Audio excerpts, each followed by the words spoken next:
দেখেছেন কিছুদিন আগে একটা বক্তব্য রাখছে, বলছে কোরআনটা ভারতবর্ষ থেকে তুলে দেওয়া দরকার, এটা মাদ্রাসা মসজিদে ফালতু পড়িয়ে লাভ কি? বলছে কেন? বলছে এটা বিদেশের ভাষা, এদেশে ফালতু চালিয়ে লাভ কি হবে? তখন বলছি শয়তান মনে হয় শুভেন্দুর কাছ থেকে ঘুরে ওর কাছে গেছে, ওর কাছেই গেছে শয়তান, কি আবার ওকে ধরেছে, ওকে দিয়ে চেষ্টা চালিয়ে যাচ্ছে। আসলে অসীম সরকার তো কালকের বাংলাদেশ থেকে এসেছে, ওর ভাষা ঠিক হয়নি এখনো, ওর ভাষা পরিবর্তন হয়নি, অথচ কোথাকার বিধায়ক হয়ে বসে আছে। আপনি হয়তো জানেন না, সারা পৃথিবীতে 57টি দেশ আছে মুসলিম দেশ, 23টি দেশ আছে যে দেশে রাষ্ট্রীয় ভাষা হচ্ছে আরবি। 23টি দেশ পিওর আরবিতে তারা কথা বলে। তার মানে আরবি ভাষাটা পৃথিবীর কটা দেশে চলে? 23টি দেশে চলে। আমি বলছি পশ্চিম বাংলা বা ভারতবর্ষে বিদেশের ভাষা বলে যদি আরবিকে যদি তুলে দেওয়ার চক্রান্ত হয়, কোরআনী শিক্ষার ব্যবস্থাকে তুলে দেওয়ার যদি চক্রান্ত হয়, অন্তত পক্ষে আরবি আমার দেশের ভাষা না হলেও পৃথিবীর 23টা দেশের মানুষ আরবি ভাষাতে কথা বলে।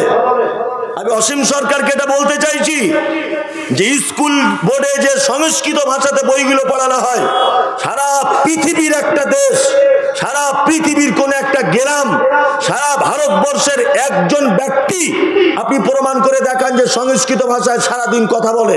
সারা ভারতবর্ষের কোথাও সংস্কৃত ভাষা চলে না, পৃথিবীর অন্য কোনো দেশে চলে না। সংস্কৃত ভাষায় বই যদি পশ্চিম বাংলার স্কুল সিলেবাসে যদি পড়ানো হয়, তাহলে পৃথিবীর 23টা দেশে যে ভাষা চলে আরবি ভাষা, এই ভাষার উপরে এত চুলকানি কিসের? কিসের চুলকানি এত? তার মানে বুঝে নিতে হবে মুহাম্মদ সাল্লাল্লাহু আলাইহি ওয়াসাল্লাম তিনি বলেছেন পৃথিবীর শ্রেষ্ঠ ব্যক্তি ওই ব্যক্তি যে কোরআনের শিক্ষা গ্রহণ নিজে করে অপরকে করায়। ওই জন্য আপনারা দেখতে পাবেন মুসলমানদের সব থেকে দুটো জিনিসের উপরে টার্গেট বেশি, সব থেকে বেশি টার্গেট কটা জিনিসে? দুটো জিনিসে। আচ্ছা বলুন তো, একটা দেশকে বাঁচায় কারা? একটা দেশকে বাঁচায় কারা? আপনারা কি কিছু বুঝতে পারছেন আমার ভাষা? বলছি একটা দেশকে রক্ষা করে কারা? দেশের সেনারা, তাই না? বাংলাদেশের সেনা যতক্ষণ পর্যন্ত হাসিনার পক্ষে ছিল ততক্ষণ পর্যন্ত দেশে হাসিনা টিকতে পেরেছে। সেনারা যখন হাত তুলে দিয়েছে, হেলিকপ্টারে করে দাদার কাছে এসে বসে আছে, কিছু করার নেই গোলাম হোসেন, সেনা হাত তুলে দিয়েছে। আপনারা দেখেছেন কিছুদিন আগে নেপালের প্রধানমন্ত্রী ন্যাংটো হয়ে লাফ মারছে, দেখেছেন না? সেনারা হাত তুলে দিয়েছে, সেনা, যে আমরা আর পারছি না। আপনারা জানেন যে পৃথিবীর এক মারাত্মক দেশ আছে, সেই দেশটার নাম হচ্ছে ইসরায়েল। বর্তমানে দেশটা 84 লক্ষ মানুষ বসবাস করে, 1 কোটিও নয়। সারা পৃথিবী তাদের ভয়ে থরথর করে কাঁপে, কারণ তাদের সব থেকে বড় যে ক্ষমতা সেটা হচ্ছে সেনা, সেনার ক্ষমতা বেশি। আপনারা জানেন যে সারা ভারতবর্ষ যত টাকা সরকারি রেল থেকে হোক, জনগণের ট্যাক্স থেকে হোক, পণ্য দ্রব্য বিদেশে সাপ্লাই করার কারণে হোক, যে কোনো ব্যাপারে ভারত সরকার যত টাকা ইনকাম করে তার 45% টাকা শুধু সেনাদের পিছনে খরচা করে দেশ রক্ষা করার জন্য। ইসলামটা একটা দেশ ভাবতে পারেন, ইসলাম টোটালটা একটা স্কুল ভাবতে পারেন, ইসলাম টোটালটা একটা জীবন ব্যবস্থা ভাবতে পারেন। এই ইসলামটাকে বাঁচার জন্য সেনার দরকার আছে না নেই? আছে। সেনা ছাড়া কোনোদিন ইসলাম বাঁচানো যাবে? যাবে না। আর বলুন এই সেনা তৈরি হয় কোথায়? হ্যাঁ, এই সেনার কারখানা কোথায়? মাদ্রাসায়। ওই জন্য সরকারি ভাবে সব থেকে বেশি টার্গেট করা হয় মাদ্রাসা মানে সন্ত্রাসী, মাদ্রাসা মানে মাওবাদী, মাদ্রাসা মানে খুন, মাদ্রাসা মানে টেররিস্ট, মাদ্রাসা মানে হাবিজাবি, সব সময় তকমা লাগিয়ে দেওয়া হচ্ছে। তার মানে সরকার পক্ষ জেনে গেছে যে ইসলামের সেনা তৈরি হওয়ার সব থেকে বড় কারখানা হচ্ছে মাদ্রাসাগুলি। ওই জন্য মাদ্রাসার মসজিদের উপরে সব থেকে বেশি টার্গেট সরকারি পক্ষের, এইগুলোকে ধ্বংস করে দিতে হবে। আপনারা জানেন ট্রেনে বাসে যদি আপনি চলেন, আপনার নাম আশরাফুল, আপনার নাম শফিকুল, আপনার নাম খায়রুল, আপনার নাম জুলফিকার, কোনো অসুবিধা নেই। যখনই ট্রেনে দেখতে পাবে কি নাম? নূর আলম। কি করেন? লোহাপুর মাদ্রাসার প্রধান শিক্ষক। কি করেন? লালমাটি মাদ্রাসার প্রধান শিক্ষক। কোথায় বাড়ি? অমুক জায়গায় বাড়ি। ধর একে, অ্যারেস্ট কর, মাওবাদী। এর কাছে নুরানি কায়দা বই পেলে বলে আল কায়দার বই। কারণ কি জানেন? কারণ একটা, সরকারি পক্ষ পর্যন্ত জেনেছে, সরকারি পক্ষ পর্যন্ত জেনেছে যে এরা হচ্ছে সেনা ট্রেনিং এর সব থেকে বড় মাস্টার। কি বলছি বুঝতে পারছেন? তার মানে মুহাম্মদ সাল্লাল্লাহু আলাইহি ওয়াসাল্লাম এবং আল্লাহ যাদেরকেই ভালো বলেছেন সেইখানে সব থেকে শত্রু বেশি। বেশি না? বেশি। আল্লাহ নবী সাল্লাল্লাহু আলাইহি ওয়াসাল্লাম বলেছেন, খায়রুকুম মান তাআল্লামাল কুরআন ওয়া আল্লামাহু। পৃথিবীর উত্তম ব্যক্তি সে। তাহলে আমি আপনাকে দুটো পার্টে দুটো উত্তম ব্যক্তিকে দেখালাম। আল্লাহ বলছেন যারা ঈমান আনে আর সৎকর্ম করে এরা পৃথিবীর সৃষ্টি সমূহের ভিতরে সব থেকে শ্রেষ্ঠ।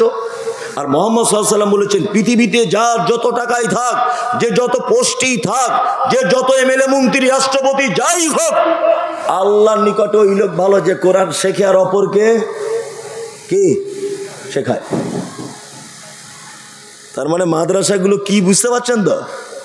সব ইসলামের সেনা তৈরি হওয়ার কারখানা। এই কারখানা টিকিয়ে রাখার দরকার আছে না ভাঙার দরকার আছে? হ্যাঁ, টিকিয়ে রাখার শুধু দরকার না, এটা ফরজ। ফরজ এটা। এবার আমি আপনাদেরকে কয়েকটা ভালো কাজ বলবো কোরআন থেকে, আর কয়েকটা ভালো কাজ বলবো হাদিস থেকে। ইনশাল্লাহ আমরা যদি ছোট ছোট জিনিসগুলো মানি তাহলে আমাদের আখেরাতে কল্যাণ হবে। ইনশাল্লাহ আমরা মানার চেষ্টা করব। ইনশাল্লাহ বলুন। ইনশাল্লাহ। অনেক বক্তব্য তো শুনেছেন আজকে। আমার আগে হেদায়েতুল ইসলাম ভাই দানের ব্যাপারে অনেক বক্তব্য রাখছিলেন, ইয়াসিন সাহেবও রাখছিলেন, আমি দেখেছি। তা আমি রাখছি, আমি চারটে কথা আপনাদেরকে বলবো, মাত্র চারটে কথা। আল্লাহ সুবহানাহু ওয়া তাআলা পবিত্র আল কোরআনে বর্ণনা করেছেন চারটি ভালো কাজ। চারটি। এক, আল্লাহ তাআলা বলছেন আল্লাযীনা ইউনফিকুনা ফিস সাররাই ওয়াদ-দাররাই ওয়াল কাযিবিনাল গায়যা ওয়াল আফিনা আনিন নাস আল্লাহু ইউহিব্বুল মুহসিনিন। আল্লাহু আকবার। আল্লাহ বলছেন কোন মানুষের ভিতরে যদি চারটে গুণ যদি থাকে, কটা গুণ? কটা? চারটা। তাহলে এই লোকটাকে যে আমি এত ভালোবাসি, আল্লাহু ইউহিব্বুল মুহসিনিন, আল্লাহ তাদের উপাধি চেঞ্জ করে দিয়ে বলছে এরা মুহসিন, এরা ভালোর ভালো, এরা উত্তমের উত্তম। চারটে গুণ যার ভিতরে আছে। এই গুণগুলো যদি বলি তা আজকে থেকে আমরা এই গুণে গুণান্বিত হব ইনশাল্লাহ। ইনশাল্লাহ। এক, আল্লাহ প্রথমেই যে কথাটা বলছেন এটা যদি বলি মানুষ পালাবে হয়তো, হ্যাঁ, কিন্তু আমি আল্লাহর কসম করে আপনাকে বলছি, আমি এটা বলছি আপনাকে গুরুত্ব বোঝানোর জন্যে, কোন উদ্দেশ্য নয়। যদি বলছেন মনে হয় কেমন সব শিখিয়ে দিয়ে নিয়ে এসছে যে এটা এটা বলবে, এটা জি না। আল্লাহ বলছে আল্লাযীনা ইউনফিকুনা ফিস সাররাই ওয়াদ-দাররাই। দুই নাম্বার, আল্লাহ বলছে যারা সচ্ছলতায় আমার রাস্তায় দান করে এবং যারা অসচ্ছলতায় আমার রাস্তায় দান করে। ওয়াল কাযিমিনাল গায়যা, যারা রাগ হয়ে গেলে রাগকে কন্ট্রোল করে। ওয়াল আফিনা আনিন নাস, আর কোনো মানুষ যদি ভুল করে তাকে ক্ষমা করে দেয়। আল্লাহ বলছে আল্লাহু ইউহিব্বুল মুহসিনিন, নিশ্চয় আমি মুহসিন বান্দাদেরকে খুব ভালোবাসি। কটা গুণ বলা হলো? চারটে। এক নম্বর গুণ কে? যারা সচ্ছলতায় দান করে, অসচ্ছলতায় বিপদে পড়লেও যারা দান করে। প্রথমে আল্লাহ দানের কথা বলছেন। দানের গুরুত্ব সম্পর্কে যদি আপনাকে আমি বলি 10-15 মিনিট শুনুন, দেখুন কত মজাও লাগবে আর কত জ্ঞান আপনি পাবেন। আচ্ছা, পৃথিবীতে কিছু ভুল আছে, যে ভুলগুলো জরিমানা দুনিয়াতেই দিতে হবে। দুনিয়াতে, আখেরাতে বা মরার পরে হবে তা নয়, দুনিয়াতেই সে ভুলগুলোর ক্ষতিপূরণ দিতে হয়। আছে না এরকম কিছু ভুল? আছে। আপনাকে আমি কয়েকটা ভুল দেখাই। আপনার স্ত্রীর সঙ্গে দুপুর 2টোর দিকে ঝামেলা বেঁধেছে, খুব ঝামেলা, এত ঝামেলা। তা আপনি ঝগড়া করতে করতে বলছেন আল্লাহর কসম করে বলছি আমি জীবনে তোর মায়ের বাড়ি যাব না। এটা বলেছেন কখন? দুপুর 2টায়। সারাদিন মুখ বাঁকামাকি চলছে, ও এর দিকে তাকায় না, ও ওর দিকে তাকায় না, ভাত চাইছে তা এইরকম করে ছুড়িয়ে মারছে। মানে কোন যা হয় আর কি, আমাদেরও হয়, শুধু আপনাদের একা তা নয়, সবারই হয় কম বেশি। নিয়ে রাতের বেলা শুয়েছে, ও এদিক ফিরে এ এদিক ফিরে, মানে কেউ কারোর দিকে তাকাতাকি নাই। তা আল্লাহর পক্ষ থেকে তো একটা ভালোবাসার জিনিস স্ত্রী, তা রাতের বেলা এদিক ওদিক করতে করতে করতে করতে মোটামুটি আবার ভালোবাসা প্রেম জমে উঠেছে। সারা রাত ভালো কাটলো। সকালে উঠে বলছে দেখ সাবিনা, কালকে ঝগড়ার সময় রাগ করে বলেছিলাম তোর মায়ের বাড়ি যাব না, আল্লাহর কসম দিয়ে ফেলেছিলাম, এক কাজ করি চল আজকে রান্না বান্না বাদ দে, চল তোর মায়ের বাড়ি থেকে ঘুরে আসি। কি বললাম বুঝলেন না? এই যে ওর মায়ের বাড়ি চলে গেলেন, আর আগের দিন দুপুরবেলা আল্লাহর কসম বলেছিলেন যাব না, তারপরে এমনি চলে গেলেন স্বাভাবিক গতিতে। আচ্ছা, এই যে কসম দিয়ে কসমটা রক্ষা করতে পারছেন না আপনি বা পারেননি, আচ্ছা বলুন তো এর একটা জরিমানা ইসলামে আসে না? নেই? আছে? কসমের জরিমানা কি? কার জানা আছে বলুন? কারো জানা আছে কসমের জরিমানা কি? আস্তাগফিরুল্লাহ। আরে কোন মানুষ যদি কসম রক্ষা করতে না পারে তার তো জরিমানা আছে। কি জরিমানা জানা নেই? তার মানে এটা বলার প্রয়োজন ছিল, আপনার জানা হয়ে যাচ্ছে। এক নম্বর হচ্ছে 10 জন মিসকিনকে আপনাকে খেতে দিতে হবে। কতজন? 10 জন। 2, 3টি সিয়াম পালন করতে হবে। এই ছোট জরিমানা। আচ্ছা বলুন তো এই ছোট্ট জরিমানার ভিতরে একটা কি দিয়ে 10 জন মিসকিনকে খাওয়াতে হবে? মানে সাদাকা দিয়ে, তাই না? জি, তাহলে এটা একটা জরিমানা হলো সাদাকা দিয়ে। 2, আপনি হজ করতে গেছেন, হজ। এখন হজ করতে গিয়ে আপনি কোনো কারণে মিকাতে ইহরাম পড়তে পারেননি,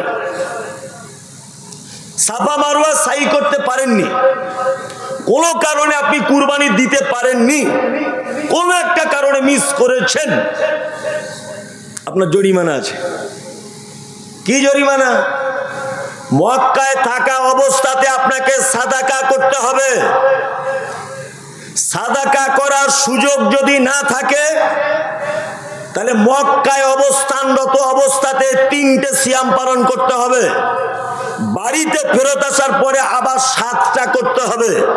টোটালে 10টা রোজা জরিমানা, আর প্রথম জরিমানা হচ্ছে সাদাকা। কি বলছি বুঝতে পারছেন? তাহলে এটা একটা ভুলের জরিমানা কি দিয়ে হলো? সাদাকার সিয়াম। আর একটা ভুলের কথা বলি, ও নতুন নতুন বিয়ে করেছে তো নিয়ে মাথায় কাজ করছে না, মানে কি ছিনু আর কি হুনু আর কি যে পেয়েছি আর কি এরকম ব্যাপার। নতুন বিয়ে করেছে, তার স্ত্রীকে খুব আদর করতে করতে বলছে নাসিমা তোমার হাতটা না আমার মায়ের মতো দেখতে অনেকটা। ও তো বুঝে না, ও বলে দিয়েছে তুমি যখন হাসো না অনেকটা আমার মায়ের মতো লাগে, তুমি যখন চলো তুমি যে তোমার পা ফেলার ক্যাপাসিটিটা অনেকটা আমার মায়ের মতো ব্যাপার। ও স্ত্রীর অঙ্গ প্রত্যঙ্গগুলো মায়ের সঙ্গে তুলনা করে দিয়েছে। আচ্ছা বলুন তো এটা পাপ কি পাপ নয়? পাপ। এটা কত বড় পাপ, যদি এটা ওজন করা হয় তা পাল্লার দড়ি ছিঁড়ে যাবে। কেউ যদি তার স্ত্রীকে মায়ের সাথে তুলনা করে এটাতে বলা হয় জিহাদ। আর এই প্রসঙ্গে আল্লাহ তাআলা পবিত্র আল কোরআনে আয়াত অবতীর্ণ করেছেন। কি আয়াত? আয়াত শুধু নয়, একটা সূরা অবতীর্ণ করে দিয়েছেন, সূরা মুজাদালা। কদ সামিআ আল্লাহু কাওলাল্লাতী তুজাদিলুকা ফি জাওজিকা ওয়া তাসতাকি ইলাল্লাহ। এই সূরাটা একবার পড়ে দেখবেন যে জিহারের জরিমানা করেছেন আল্লাহ। জরিমানা কি? 1, ফাতাহরিরু রাকাবাতিন মিন ক্বাবলি আন ইয়াতামাসসা। একটা গোলাম নিজের টাকা দিয়ে কিনে আজাদ করতে হবে, মিন ক্বাবলি আন ইয়াতামাসসা, তারপরে তুমি তোমার স্ত্রী গায়ে হাত দিতে পারবে। কেউ যদি স্ত্রী অঙ্গ প্রত্যঙ্গ মায়ের সাথে যদি তুলনা করে দেয় তার জরিমানা প্রথম কি? গোলাম কিনে আজাদ করে দিতে হবে। মৌলভী সাহেব, গোলাম কিনে আজাদ করার মতো পয়সা আমার নেই। আল্লাহ বলছেন ফাইনলাম ইয়াস্তাতি, আল্লাহ তাআলা বলছেন ফামাল্লাম ইয়াজিদ ফাসিয়ামু শাহরাইন মুতাতাবিআইন। তুমি যদি গোলাম আজাদ করতে না পারো, শাহরাইন মুতাতাবিআইন 60টা রোজা রাখতে হবে। দ্বিতীয় অপশনের জরিমানা। জরিমানা রোজা করছেন 58টা হয়েছে, একটা ভেঙে গেছে, আবার প্রথম থেকে শুরু। ঠিক 57টা হয়েছে, একটা ভেঙে গেছে, আবার প্রথম থেকে শুরু করতে হবে। কি বলছি বুঝতে পারছেন? যদি বলছেন এত কঠিন, এইটুকু কথা বলার কারণে আল্লাহ বলছে যদি গোলাম আজাদ করতে না পারো, তুমি যদি 60টা রোজা করতে না পারো, ফাইনলাম ইয়াস্তাতি ফাইতামু 60 মিসকিন, তাহলে তুমি 60 জন মিসকিনকে খেতে দাও। আচ্ছা বলুন তো, জিহার মায়ের সঙ্গে স্ত্রীকে তুলনা করলে 3টে জরিমানা, 2টো জরিমানা কি দিয়ে? কি দিয়ে? সাদাকা, দান দিয়ে। কি বললাম বুঝলেন? কি দিয়ে? সাদাকা, দান দিয়ে। 2টো জরিমানা দান দিয়ে। গোলাম আজাদ করতে হবে মানে ওটাও সাদাকা, আর 60 জন মিসকিনকে খেতে দিতে হবে, এটা কি? সাদাকা। তার মানে বোঝা যাচ্ছে একটা মানুষ তার ভুলগুলোকে যদি রবের নিকটে ক্ষমা করে নিতে পারে, ভুলগুলো যদি রবের নিকটে পরিষ্কার করে নিতে পারে, মাধ্যম সব জায়গাতে বলা হয়েছে 2টি জিনিস। 1 সাদাকার মাধ্যম, 2 সিয়ামের মাধ্যম। ওই জন্য মুহাম্মদ সাল্লাল্লাহু আলাইহি ওয়াসাল্লাম বলেছেন ইত্তাকুন নার, তোমরা জাহান্নাম থেকে বাঁচো, যে কোনো মূল্যে বাঁচো। ওয়ালা বিশিক্কি তামারিন, যদি তোমার কাছে নিরুপায় কিছু নেই, খাজুরের একটা টুকরা দিয়ে হলেও জাহান্নাম থেকে বাঁচো। তাহলে জাহান্নাম থেকে বাঁচার একেবারে শেষ উপায় আল্লাহ রাসূল কি বললেন? সাদাকা, তাই না? এইবার একটা কথা আপনাদেরকে বলি, সাদাকা কত গুরুত্বপূর্ণ জিনিস ভালো করে বুঝবেন। পাড়া গ্রামে যখন কোনো লোক মারা যায় ভাব 2-5 মিনিটের মধ্যে মারা যাবে। আচ্ছা বলুন তো, তখন আমরা কি করি? কি খালু একটু বেদানার রস খাও, চামচে করে বেদানার রস দিচ্ছে, এই দিক দিয়ে গড়িয়ে পড়ে যাচ্ছে। ওর বড় মেয়ে এসে বলছে মা মা তাড়াতাড়ি করে ফ্রিজ থেকে পানি বার করো, শেষ পানি ঠান্ডা পানি একবার আমার আব্বার গালে দিই। বলে না? বলে। কেউ বেদানার রস দেয়, কেউ ঠান্ডা পানি দেয়, কেউ হালকা হালকা উষ্ণ গরমের দুধ দেয়, দেয় না? দেয়। আপনার এখানে করে তো এগুলো? মারা যাওয়ার আগে গালি পানি দেয় না? আচ্ছা ও কি জীবনে পানি খায়নি? ও কি জীবনে বেদানা চোখে দেখেনি? মরার টাইমই কেউ শখ জেগেছে আমার একটু বেদানা দাও, ও কি তখন বেদানা চায়? আপনাদের কমন সেন্স নেই? হ্যাঁ, আল্লাহ রাসূল বলছেন কোন মানুষ যখন মারা যাবার মুহূর্তে চলে আসে, সে নিজের চোখে মালাকুল মউতকে দেখতে পায়, নিজের চোখে দেখতে পায় সে। আর লোকটা যদি ভালো হয়, তাহলে মালাকুল মউত তার আত্মাটাকে এত সহজ করে ধরে বার করে, একটা শিশু যেমন মায়ের কোলে ঘুমিয়ে পড়ে ঠিক তেমন। দেখবেন কিছু লোক আছে কথা বলতে বলতে বলতে বলতে ঘুমিয়ে পড়ল, মারা গেল। এটাও কিন্তু একটা ভালো মৃত্যুর লক্ষণ।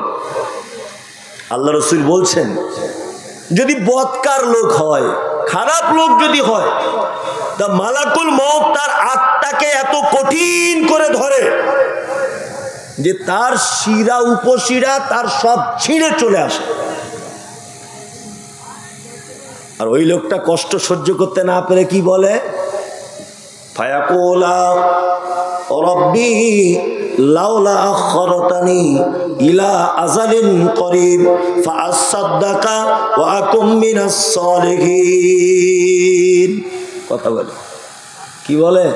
আল্লাহ আমার টাইম শেষ, মালাকুল মউত চলে এসেছে, ফাআসাদদাকা ওয়া আকুম মিনাস সালিহিন, আমাকে একবার সুযোগ দাও আল্লাহ, আমি আবার ওই গ্রামে ফিরে যাই, গিয়ে কিছু দান কিছু সাদকা করে আসি, তারপরে ভালো মানুষদের অন্তর্ভুক্ত হয়ে তোমার কাছে আসবো। তার মানে একটা মানুষ মারা যাবার শেষ মুহূর্তে তার মনের ইচ্ছা কি থাকে? আল্লাহ আমাকে সুযোগ দাও, কি করব? সাদকা করব। এবার আপনাদেরকে বলি, আচ্ছা পৃথিবীর সব থেকে দামি ইবাদতের নাম কি বলুন? সব থেকে দামি ইবাদত আলেম ওলামারা সব থেকে কঠিন করে বলে কি? আলেম ওলামারা কঠিন করে জুম্মার খুতবায় জলসাতে বলে কি? ইবাদতটার নাম সালাত, নামাজ। সব থেকে কঠিন করে বলে না? বলে। তারপরে ভালো ইবাদত এখন ধরে নেন সিয়াম, তারপরে ভালো ইবাদত ধরে নেন হজ করা, তারপরে ভালো ইবাদত ধরে নেন কুরবানি করা। আমি বোঝানোর জন্য বলছি, এগুলো সব ভালো ইবাদত। তা লোকটা মরার আগে আল্লাহকে একবার বলছে না, আল্লাহ টাইম দাও 2 রাকাত নামাজ পড়ি, এত দামি ইবাদত। আল্লাহ একটু টাইম দাও, একটা রোজা রাখি। আল্লাহ একটু টাইম দাও, একটু মক্কা থেকে ঘুরে আসবো। কি বলছে লোকটা? আল্লাহ আমাকে একটু সুযোগ দাও, একটু সুযোগ দাও, আমি গিয়ে কিছু সাদাকা করে আসি, কিছু দান করে আসি আমি। কারণ কি? পৃথিবীতে যত ইবাদত আছে প্রত্যেক ইবাদতের নির্দিষ্ট একটা পদ্ধতি আছে, আছে না? পদ্ধতি আছে। যেমন নামাজ আপনি পড়বেন, তার আগে কি করতে হয়? অজু। পানি নেই, আপনি কি করবেন? তায়াম্মুম, তাই না? তাহলে নামাজের একটা পদ্ধতি হচ্ছে অজু করতে হবে, পানি না পেলে তায়াম্মুম করতে হবে। এখন আপনি যদি জোহরের নামাজটা ঠিক 9:30টার দিকে জমাত শুরু করে দেন, চলবে? ওয়াক্ত হতে হবে। আসরেরটা যদি আপনি ওই 12:30টার দিক করেন, ওয়াক্ত হতে হবে, তাই না? আপনি যদি নামাজে দাঁড়িয়ে বলেন সুবহানাল্লাহ, চলবে? কি বলতে হবে? আল্লাহু আকবার, তাকবীর দিয়ে শুরু হবে। তার মানে এই ইবাদতের একটা নির্দিষ্ট পদ্ধতি আছে, আছে না? নেই? আছে। আপনি রোজা রাখবেন, রোজার একটা নির্দিষ্ট পদ্ধতি আছে, আছে না? আছে।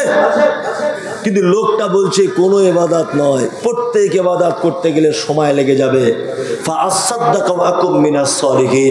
আল্লাহ আমাকে একটু সাদাকা করার সুযোগ দাও, আমি ভালো মানুষদের অন্তর্ভুক্ত হতে পারি। যাতে পৃথিবীতে একটা মাত্র ইবাদত আছে, তার নাম সাদাকা, যার কোনো পদ্ধতি নেই। নফল সাদাকার কোনো পদ্ধতি আছে? ডাক বাংলাতে বাসা থেকে নেমেছেন, ডাক বাংলায় বাস থেকে নেমেছেন, হঠাৎ করে একটা ভিখারি আপনার কাছে ভিক চাইলো, আমাকে কিছু দাও। আপনি তাকে জিজ্ঞাসা করতে পারেন না তোমার বাড়ি কোথায়, আপনি তাকে জিজ্ঞাসা করতে পারেন না তুমি কোন কাস্টের লোক, আপনি তাকে জিজ্ঞাসা করতে পারেন না যে তোমার ভিক্ষার কারণ কি। আল্লাহ রাসূলের হাদিসের দিকে দেখুন, তিনি বলছেন উপরের হাতটা ভালো, নিচের হাত খারাপ। আপনি এক কাজ করতে পারেন, সেটা কি? সেটা হচ্ছে আপনি নিচের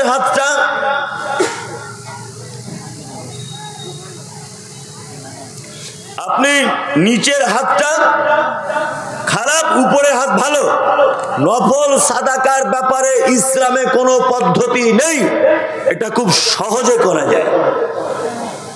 আল্লাহ তাআলা বলছেন পৃথিবীতে যত ভালো কাজ আছে তার মধ্যে একটি ভালো কাজ, যারা সচ্ছলতায় অসচ্ছলতায় আল্লাহ রাস্তায় কি করে? সাদাকা করে। ওয়াল কাযিমিনাল গায়যা। 3, যারা রাগ হলে রাগকে কন্ট্রোল করে। ওয়াল আফিনা আনিন নাস। কোন মানুষ অপরাধ করলে যারা অপরাধীকে ক্ষমা করে দেয়। কোন মানুষ যদি ভুল করে, ভাই ভাই ঝগড়া অশান্তি, আমি জানি যে আর লোক বসবে না, মানে 12টা পর্যন্ত ঠিক আছে, 2টো পর্যন্ত জলসা লোক বসবে না, এটাই স্বাভাবিক। স্টেজেও যারা আছে সবাই ঘুমাচ্ছে, তার কার কাছে বক্তব্য রাখবো? কি বলছি বুঝতে পারছেন না? আপনারা তো এমনি ঘুমাবে, সবারই ঘুম চলে এসছে। আমি নিজেই বুঝতে পারছি না যে বক্তব্য দিতে গেলে লোকগুলো পালাবে এক, আমার মাদ্রাসারও একটা উদ্দেশ্যের ব্যাপার আছে, লোক পালিয়ে গেলে এটাও লস। এখন আমি মারাত্মক গেঁড়া কলে আটকে আছি। কি বললাম বুঝলেন না? মারাত্মক গেঁড়া কল। এদিকে বক্তব্য দিতেও ভয় লাগছে, লোকগুলো পালাবে। আবার মাদ্রাসার কথা ভাবতে হচ্ছে যে লোকগুলো পালালে এদের কি হবে, যায় 2-5 হাজার হলেও তো লাভ, সেই দিকটা আমাকে লক্ষ্য রাখতে হচ্ছে। তা ভাই চলেই যখন যাবেন আর অন্তত কিছুক্ষণ বসুন, কিছুক্ষণ বসুন। আমি কয়েকটা ভালো কাজ আপনাদেরকে বলে দিই, আরো বেশ কয়েকটা ভালো কাজ। এক, আল্লাহ সুবহানাহু ওয়া তাআলা পবিত্র আল কোরআনে বলছেন, ইউমিনুনা বিল্লাহি ওয়াল ইয়াউমিল আখির, তোমরা আল্লাহর প্রতি বিশ্বাস স্থাপন করো, কিয়ামতের প্রতি বিশ্বাস স্থাপন করো। ইয়ামুরুনা বিল মারুফ, ভালো কাজের আদেশ দাও। ওয়ায়ানহাউনা আনিল মুনকার, মন্দ কাজে নিষেধ করো। ওয়ায়ুসারিউনা ফিল খায়রাত, আর তোমরা ভালো কাজের জন্য দৌড়ঝাঁপ করো। উলাইকা মিনাস সালিহিন, আল্লাহ বলছে এরাই তো সৎকর্মশীলদের অন্তর্ভুক্ত। এরা কি সৎকর্মশীলদের অন্তর্ভুক্ত। এখানে আল্লাহ তাআলা 5টা গুণ বলেছেন, শেষ গুণ বলেছেন ওয়ায়ুসারিউনা ফিল খায়রাত, যারা ভালো কাজের জন্য দৌড়ঝাঁপ করে। আমি শুনে খুব খুশি হলাম যে এখানে মহিলা মাদ্রাসা করা হয়েছে। আমার মনে হয় পৃথিবীতে যত কঠিন কাজ আছে, সারা পৃথিবীতে যত কঠিন কাজ আছে, সব থেকে কঠিন কাজের ভিতরে একটা কঠিন কাজ মহিলা মাদ্রাসা চালানো। কারণ আমি নিজেও ভুক্তভোগী বলে এগুলো জানি। পোলট্রির মুরগির ফার্ম করা আর মহিলা মাদ্রাসা করা অনেকটা এক রকমের। ছেলেদের মাদ্রাসা হলে তবুও বাবা এই 4 বস্তাকে ওই চাল পাঠিয়েছে, একটু মাথায় করে ভিতরে ঢোকাতো, এটা সম্ভব। মাদ্রাসার জ্বালানি শেষ হয়ে গেছে, গাড়ি করে এসেছে, গাড়িটা ঢুকছে না, চল সবাই মাথায় করে নিয়ে ঢোকা, সমস্যা নেই। মহিলা মাদ্রাসা মানে রান্না করে একদম গালের কাছে তুলে দাও, ও খাবে, ওকে বার করলে আবার কৈফিয়ত দিতে হবে, পর্দার খেলাফ। কি বলছি বুঝতে পারছেন না? পর্দার খেলাফ। একটা পুরুষ শিক্ষিত হলে একটা পরিবারের উপকার হয়, ভালো করে বুঝবেন। একটা পুরুষ যদি শিক্ষিত হয় তাহলে একটা পরিবারের উপকার হয়, আর একটা নারী যদি শিক্ষিত হয় একটা জাতির উপকার হয়। কি বলছি বুঝতে পারছেন? সব থেকে বড় কথা হচ্ছে আমাদের সমাজে একটা জিনিসের খুব বড় অভাব, সেটা কি? ভালো মায়ের অভাব। ভালো মায়ের অভাব। সারা পৃথিবীতে যারা জ্ঞানীদের শীর্ষে আছেন তাদের ইতিহাসগুলো যদি আপনি একবার দেখেন, তাহলে তাদের ইতিহাসের সব থেকে বড় অবদান মায়েদের, সব থেকে বড় অবদান। ইমাম বুখারী উনি তো জন্মের পর থেকে কোনো একটা অসুখের কারণে চোখ দুটো হারিয়ে ফেলেছিলেন, তাই তো স্যার? চোখ দুটো চলে গিয়েছিল, অন্ধ হয়ে গিয়েছিলেন, চোখে দেখতে পেতেন না। উনি কার দুয়ার বরকতে চোখ ফিরে পেয়েছিলেন জানা আছে? মায়ের। মায়ের। আপনারা জানেন যে সারা পৃথিবীর যত মনীষীদের জীবনী আমরা পড়ি বা বাচ্চাদেরকে পড়াই, প্রতিটা মনীষীদের পিছনে তাদের মায়েদের অবদান অনেক অনেক বেশি। সমাজে ভালো মা তৈরি হবার কারখানা কোথায়? কোথায়? মাদ্রাসায়। আমি মনে করি বর্তমান যা যুগ জামানা, মেয়েকে মাদ্রাসায় ভর্তি করা ছাড়া তাকে ভালো থাকা খুব বড় কঠিন। আপনার মেয়ে ভালো হলেও 5 জনে ভালো থাকতে দেবে না। আর আপনি তো কর্মব্যস্ত মানুষ, সারাদিন কি আপনার মেয়ের পিছনে ঘুরবেন? এটা কি সম্ভব হবে? সম্ভব হবে না।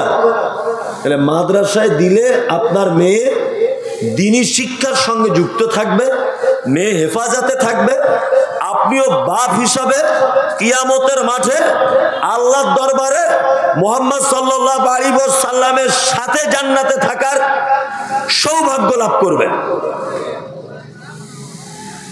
ওই জন্যে আমি একটা কথা বলি বারবার, দান করার অনেক জায়গা আছে, অনেক জায়গা। আচ্ছা বলুন তো উত্তম জায়গা কোথায়? মসজিদে। একজন বলছে মসজিদে, এটা খুব ভালো জিনিস মসজিদে দান করা। এবার আপনাদেরকে একটা জিনিস আমি দেখাই। আপনাদের গ্রামে মসজিদটা ঢালাই হবে, আপনি 5 কুইন্টাল রড দিয়েছেন, রড, মসজিদ ঢালাই হয়ে গেল। আচ্ছা এবার বলুন তো 5 কুইন্টাল রড, আপনার রড দিয়ে মসজিদটা ঢালাই দেওয়া, 100 বছর পরে হলেও এই মসজিদটা সংস্কার করার জন্য মসজিদের ছাদ ভাঙা হবে কি হবে না? হবে, হবে।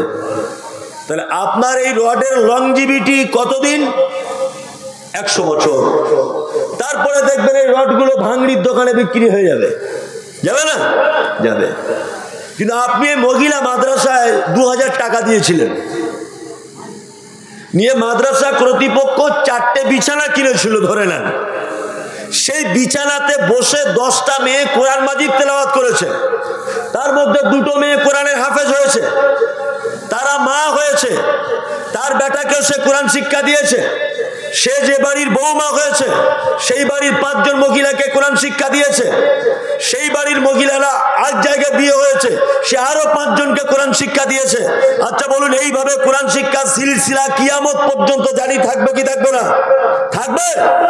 মসজিদে রড দিলে লংজিভিটি 100 বছর, মসজিদে পাকা দান লংজিভিটি 20 বছর, মসজিদে ইট দান লংজিভিটি 100 বছর।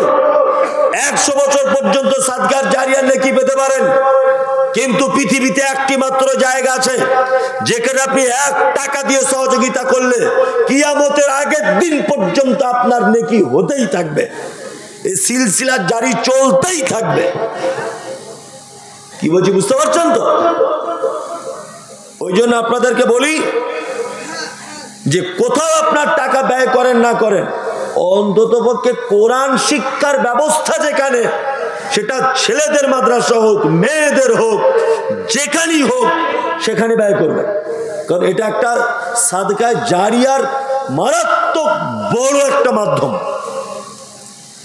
মারাত্মক বড় মাধ্যম। কি বলছি বুঝতে পারছেন?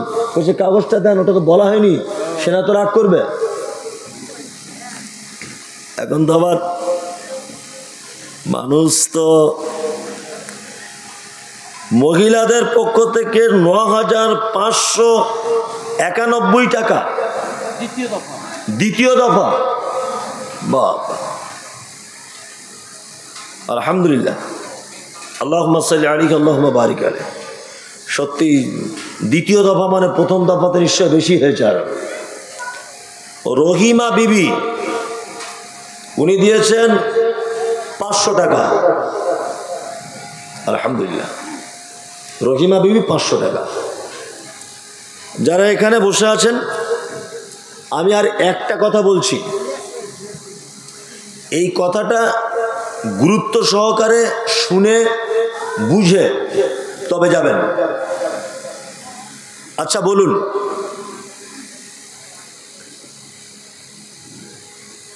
আপনার যেটা বর্তমানে বাড়ি,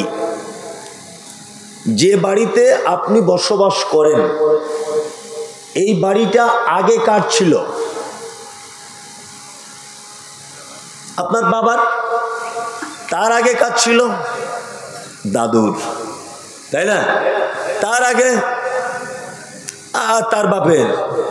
ধরে না 5 পুরুষ আগেকার একটা লোক কবর থেকে এখন উঠে এসেছে, ধরে নেন, এসে আপনাকে বলছে যে ঘর থেকে তোরা সব নাম, এই জমি আমার ছিল। আচ্ছা বলুন, কোন লোক কবর থেকে উঠে যদি এ কথা বলে, তার পিঠের চামড়া থাকবে? তাকে আমরা কি বলবো? যে এই ঘরটা যে তোর ছিল তুই প্রমাণ কর। এটা আমরা বলবো কি বলবো না? তা ও প্রমাণ করতে পারবে? মানুষ মারা গেলে তো জমির সমস্ত কাগজপত্র পরিবর্তন হয় না? হয়। তার মানে ও কোনোদিন আর পরিবর্তনের কাগজ দেখাতে পারবে না যেটা আমার ছিল, কিন্তু অরিজিনাল ওর ছিল। ও প্রমাণ করতে পারবে না। আচ্ছা, আপনাদের গ্রামে যে মসজিদটা, এই মসজিদের জায়গাটা কেউ দান করেছিল না কেনা জায়গা? বয়স্ক লোকেরা জানা থাকলে বলুন। এই যে মসজিদটা, এই মসজিদটার জায়গা কেনা হয়েছিল না কেউ দান করেছিল? দান করেছিল। যে দান করেছিল তার নাম আব্দুল্লাহ, ধরে নেন। এখন আব্দুল্লাহ 1000 বছর পর কবর থেকে উঠে এসছে, ধরে নেন। উঠে এসে যদি বলে যে এই মসজিদের জায়গাটা আমার ছিল, তা বলুন আব্দুল্লাহ এটা প্রমাণ করতে পারবে কি পারবে না? পারবে? পারবে। কারণ ওটা 5000 বছর হলেও জমির দলিল ওটাই থাকবে, এই জমির দাতা হচ্ছে আব্দুল্লাহ। মসজিদের সম্পত্তি আর কারো নামে পরিবর্তন চলবে না, হবেও না। কিন্তু আপনার যে জমিতে বসবাস করেন এটা আপনার বাপের ছিল, বাপ মারা গেছে পরিবর্তন হয়ে আপনার, তার আগে দাদুর ছিল ওটা পরিবর্তন হয়েছে আপনার। 4-5 পুরুষ আগের মানুষ এলে সে আর প্রমাণ করতে পারবে না। কিন্তু আপনি মাদ্রাসায় যদি দান করেন, মসজিদে যদি দান করেন, মাদ্রাসায় 1000 ইট যদি আপনি দিয়ে থাকেন, 1000 বছর পরে এটা প্রমাণ করা সম্ভব যে এই ইটটা আমার টাকা দিয়ে দেওয়া, এই মাদ্রাসার এই ঘরটা আমার অর্থ দিয়ে তৈরি করা। এটা প্রমাণ করা সম্ভব না অসম্ভব? সম্ভব। যারা আপনারা বসে আছেন, আপনারা আল্লাহর রাস্তে শেষ পর্যায়ে অবশ্যই মহিলা মাদ্রাসাকে কিছু দিয়ে যাবেন। 3 বছরের মাদ্রাসা নাকি? হ্যাঁ, 3 বছর মাত্র বয়স মাদ্রাসা। কতজন পড়ে? আবাসিক, অনাবাসিক? ও, 120 জন পড়ে। আলহামদুলিল্লাহ। আপনারা এদের জন্য কিছু অর্থ ব্যয় করুন। আর আমি আপনাকে একটা কথা বলবো, আপনি হয়তো ভাবছেন যে আমার টাকা সঞ্চয় করে রেখে যাচ্ছি, এটা আমার ছেলে খরচা করবে, সংসারের কাজে লাগাবে, আমি মারা গেলে আমার নামে সাদাকা করবে। আপনি হয়তো এই উদ্দেশ্যই সম্পদ সঞ্চয় করছেন। আমি মমতাজুল ইসলাম আপনাকে একটা কথা বলে দিচ্ছি, সেটা হচ্ছে এই, আপনি বেঁচে থাকা অবস্থাতে আপনি নিজের জন্য কিছু সাদকা করে যান। এখানে কেউ বসে আছেন যে আজকে দান করেছেন বাপের জন্য? আছেন কেউ? বলুন তো যে আমি আমার আব্বার জন্য দিয়েছি, এখন আমি চাইবো না। কেউ আছেন যে এখন আমি আমার আব্বার জন্য? আপনি দিয়েছেন আপনার আব্বার জন্য? একজন দিয়েছে। আর কেউ দেননি আপনার আব্বার জন্য? দেননি। এই লোকটাও দিয়েছে। তার মানে আপনার আব্বার জমিতে বসবাস করছেন আপনি, আর সে কবরে শুয়ে আছে। জানি না কোন আযাবের ভিতরে গ্রেফতার হয়ে আছে কিনা। সে আজকে রাতে আর্তনাদ করে বলছে, আল্লাহ আমার ছেলেকে এত সম্পদ দিয়ে এলাম, মাদ্রাসার জন্য কালেকশন হচ্ছে, আমার জন্য একটু কি তার দয়া হয় না? সে কি একটু সাদাকা আমার জন্য করতে পারে না? সে যেমন কবরে এরকম বলছে, আপনি তেমন কবরে একদিন এইভাবে বলবেন। ওই জন্য বলছি, যাদের আব্বা মা মারা গেছে, আব্বা মা বেঁচে আছে, আপনারা আল্লাহর রাস্তে কিছু সাদাকা করুন, তাদের জন্য করুন, কিছু সাদকা করুন। সব আদায়কারীদের, বক্তাদেরকে কিছু কিছু করে কালেকশন করতে হবে, তাছাড়া মাদ্রাসা চলবে না। একজন দিয়েছেন 2200 টাকা। আল্লাহুম্মা সাল্লি আলাইহি আল্লাহুম্মা বারিক আলাইহি। কেউ আছেন ভাই? আপনি আপনার আব্বা মায়ের জন্য কিছু সাদকা করুন। আছেন কেউ? আপনি করেছেন, আবার করুন। আছেন? আচ্ছা, আপনি করেছিলেন, আবার একবার করুন। যে আমার পক্ষ থেকে 500 টাকা আমি আমার আব্বা মায়ের জন্য সাদেকা করলাম। কেউ আছেন? আসলে একই জমিতে বারবার নাঙল চালানো তো ঠিক নয়। হ্যাঁ, কত হাল চালাবে, সন্ধ্যা থেকে চলছে। হ্যাঁ, এটা আমি বুঝি। টাকা কেউ দিবে না এটাও আমি জানি, কিন্তু আমাকে বলতে হবে যে যাতে কমিটি সাইডে গিয়ে আমাকে সেই রাম দিবে। তোমাকে নিয়ে এসেছিলাম, আদায়ের কথা বললে না কই হুজুর? কি বললাম বুঝলেন? মানে এক পুকুরে কতবার জাল টানবে। ইয়াসির একবার মারাত্মক জাল টেনে দিয়ে গেছে, হেদায়েতুল ইসলামের সাথে একদম সে গুজরি জাল মেরে দিয়েছে, মানে সে উকুন পর্যন্ত নাই। কি বুঝতে পারছেন না? এখন আমার জাল যতই ক্যাপাসিটির জাল হোক, মাল তো নাই, করবে কি করে? কি বুঝতে পারছেন না? তাও 4-5 বার ঘুরিয়ে দেখছি, যদি একটা দুটো ভিতর দিয়ে পালিয়ে থাকে। ওই যেমন একটা 2200 ছিল, মেয়েদের ছিল। তা আপনাদের মনে আর নেই নাকি? 100-200 টাকা অন্তত কিছু দেন আমাকে, মান সম্মানটা বাঁচান। আর কি বলবো, একেবারে খালি হাতে গেলে কেমন হচ্ছে না? দেন, একটু দেন, আল্লাহর রাস্তায় দেন। আরে ভাই 200-100 শেষ, জলসা শেষ। আপনারা 200-100 টাকা যা আছে তাই দেন, দেন। এই তো উনি 500 টাকা দিলেন। আসুন ভাই, আসুন। আসলে টাইমটা একটু অন্যরকম হয়ে গেছে তো, বসুন। সবাই দিয়ে যান, জি সবাই দেন। ও,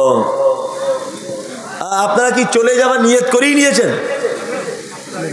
আল্লাহ, হ্যাঁ আচ্ছা, সবাই দেন। মহিলারা আপনারাও দেবেন, সবাই দেন, দেন কিছু কিছু করে দেন, আল্লাহর রাস্তায় দেন।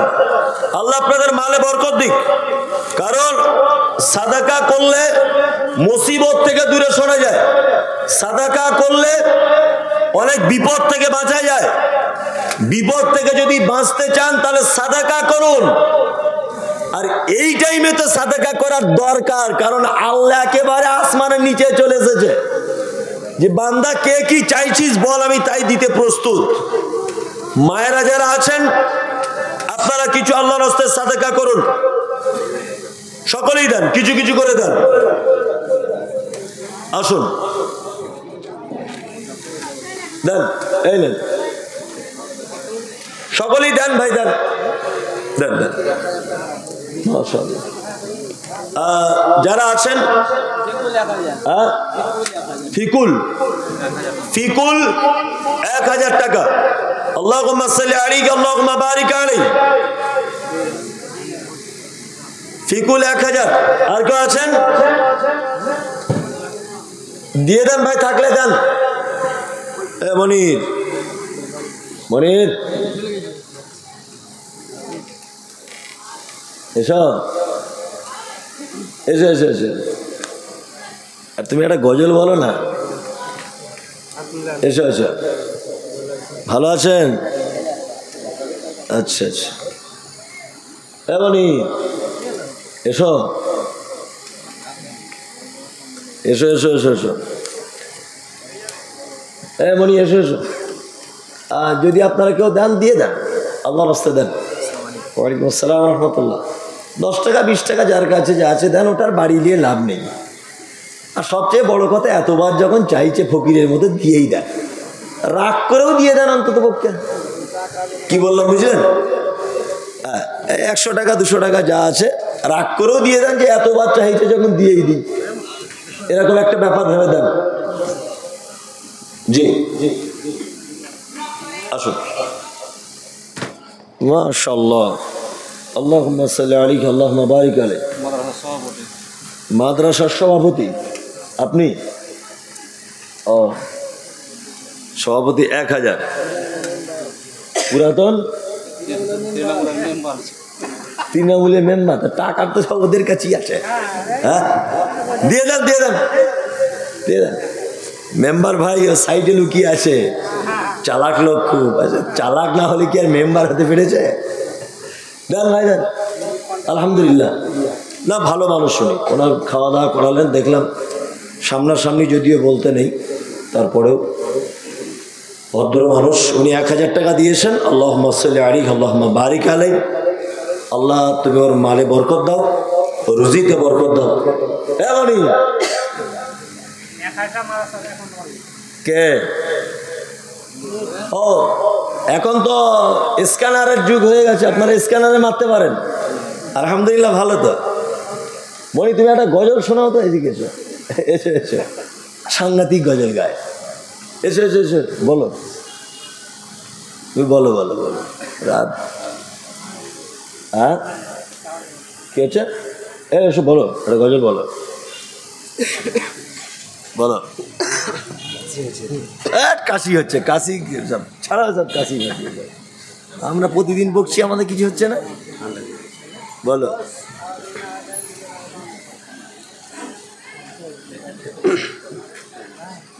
আসসালামু আলাইকুম ওয়া রাহমাতুল্লাহি ওয়া বারাকাতুহু।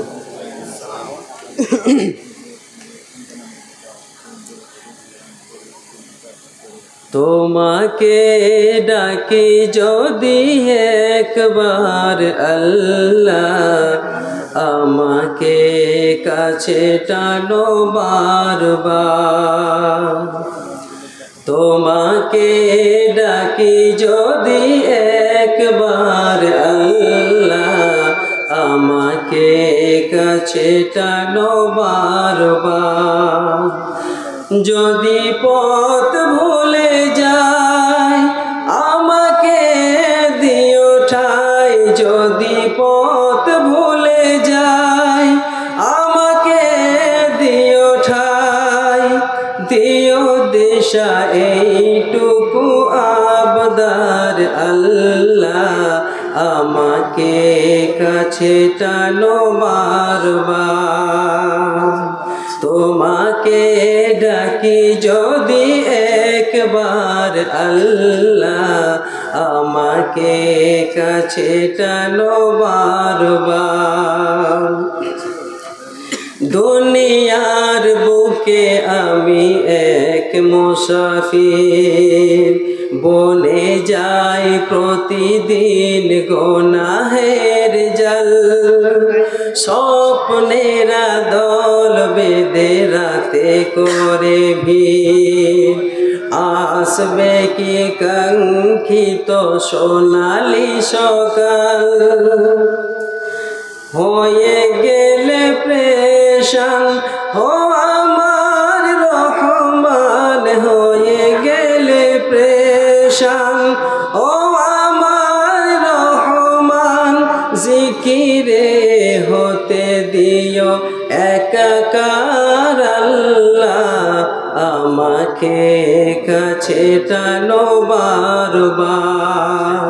তোমাকে ডাকি যদি একবার আল্লাহ, আমাকে কাছে টানো বারবার। যদি পথ ভুলে যাই আমাকে দিও ঠাই, যদি পথ ভুলে যাই আমাকে দিও ঠাই, দিও দিশা এইটুকু আবদার আল্লাহ, আমাকে কাছে টানো বারবার। তোমাকে ডাকি যদি একবার আল্লাহ, আমাকে কাছে টানো বারবার। বিরহের ব্যথাগুলো ঝরে প্রতিদিন, তুমি ছাড়া কে বলো করে দেবে দূর। কলবে দাও জেলে ইমানের নূর, তোমার দয়া জানি মগো সীমাহীন। বেলা শেষে কেউ নেই সান্ত্বনা তোমাতে, বেলা শেষে কেউ নেই সান্ত্বনা তোমাতে। তুমি ছাড়া নেই কেহ ও আমার আল্লাহ, আমাকে কাছে টানো বারবার। যদি পথ পথ ভুলে যাই, আমাকে দিও ঠাই। যদি পথ ভুলে যাই, আমাকে দিও ঠাই। দিও দিশা এইটুকু আবদার আল্লাহ, আমাকে কাছে টানো বারবার। তোমাকে ডাকি যদি একবার আল্লাহ, আমাকে কাছে টানো বারবার। আসসালামু আলাইকুম। আপনাদের কি নিজস্ব ক্যামেরা হচ্ছে?